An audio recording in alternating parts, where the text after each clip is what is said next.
Today we're going to be reviewing the Kokopelli Feather Packraft electric pump. Inflatable packrafts and kayaks are a portable alternative to traditional rigid options and are a rapidly growing segment in the industry. One of the biggest downsides of inflatable products is the inflation part, as it can take some time to inflate everything up to the proper level using hand pumps. Kokopelli's Feather electric pump is a compact way to quickly inflate packrafts, kayaks, or SUPs. As you can see, packaging is very simple, bright yellow branding on here, with a little window showing off the pump and the adapters that are included. See additional information on the rear with all the specs and the different nozzle types listed here. We'll go ahead and take it out of the box and go over those specs. Retail price on this is $49.95, and this is designed for both inflation or deflation. So if you want to pack or unpack a kayak. It's only good for 0.1 or 0.2 psi, so it's really only designed to fill volume, not get it up to the proper inflation amount. So you still need to do a hand pump, but it gets you there much quicker. It's micro USB rechargeable with a 3600 milliamp battery built into it. And this is good for up to 60 minutes of use. It's also IPX4 rated, which means it actually can get wet, but not submerged. So you can see very simple orange design. As far as what comes with it, you get the micro USB charging cable. You get a nice little carrying bag with it, so fabric bag. And then 5 different adapters. You can see the definitions of these here. So you have the swim toys with the longer nozzle. You have airbed nozzle, which has this little cylindrical form and a little crossbar. You have inflatable kayaks, as well as vacuum bags. And then the outdoor mattresses is the other gray one. The pump itself is quite lightweight, so if we put that on the scale, it comes to only 58 grams. And then you'll need the necessary adapter, depending on your application. The Feather pump is a surprisingly compact, portable electric pump. Now, while it doesn't have a lot of power, it's only really designed to fill up the volume. It does offer a quicker way to inflate your kayak. You can see there's 2 ports on here. You have the deflation and inflation, and you can see they're positioned differently on the blade location. So you have a little plastic impeller in here.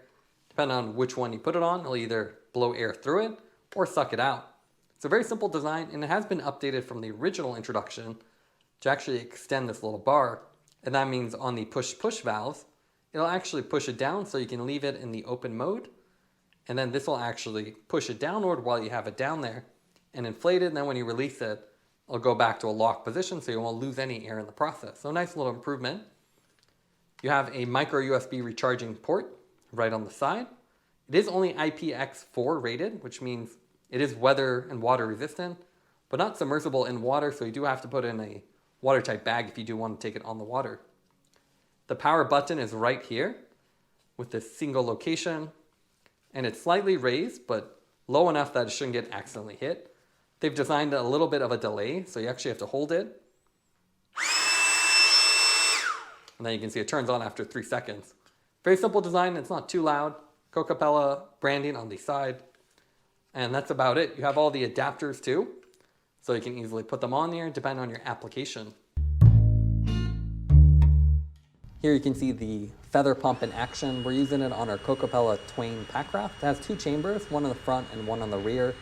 Now, even though the Feather pump doesn't have a gauge and it's not particularly large, it does a really good job at just filling the volume. So as you can see here, it's filling up that front chamber in real time, and it really reduces the setup time. Normally you'd be doing this with a hand pump, or with the Twain it has an inflation bag, which takes significantly longer. So this is a nice option, and it's small and lightweight. So you can justify bringing it with you even if you're going on a hike. And the battery life on it is pretty good too, so you can even use it for multiple inflations and deflations, not worry about it being a one-time use only. Now, you can hear the tone will actually change once it reaches the maximum pressure. The pitch will slightly get louder, so if you listen closely, you'll hear that in about a second or 2. So you hear that. Once that tone changes, you know you're done. You can lift it off. With the changes in 2021, you don't even need to depress the valve, at least on some of these L7 or other valves on packrafts. You can simply leave it in the standard position, and the little crossbar will push down and allow it to inflate. So again, really convenient, and it's a very nice thing to have, especially if you're setting up multiple pack rafts and don't want to sit there inflating it by hand. Now let's go over the pros and cons for the Feather Pump. What we like about it is that it's a very compact size, it's easy to carry, it's lightweight. So it's great if you're hiking, you can throw it in the kayak bag or even in a pocket. It's also significantly faster than hand pump, so you can really cut the setup time for your pack raft down and then just top it off to the recommended pressure. You also have a long runtime thanks to the large integrated battery, so you can use this for multiple rafts to inflate and deflate. Some of the cons for the pump is the fact that it uses micro USB and not a USB Type-C interface. And it also lacks a multi-level battery status indicator. It would have been great to have some measurement or some kind of multi-bars to know what the battery status is. Otherwise, you do need to just charge this because you don't want to end up at the lake and have it die on you. Taking everything into account would give the pump a 9.0 out of 10. It's a great compact and quick way to set up your pack raft, kayak, or other inflatable devices. Thanks for watching this review. Don't forget to like and subscribe. You can see more content from us on our website at thesweetcyclist.com, as well as follow us on Instagram at thesweetcyclist. This is The Sweet Cyclist reminding you to enjoy the ride.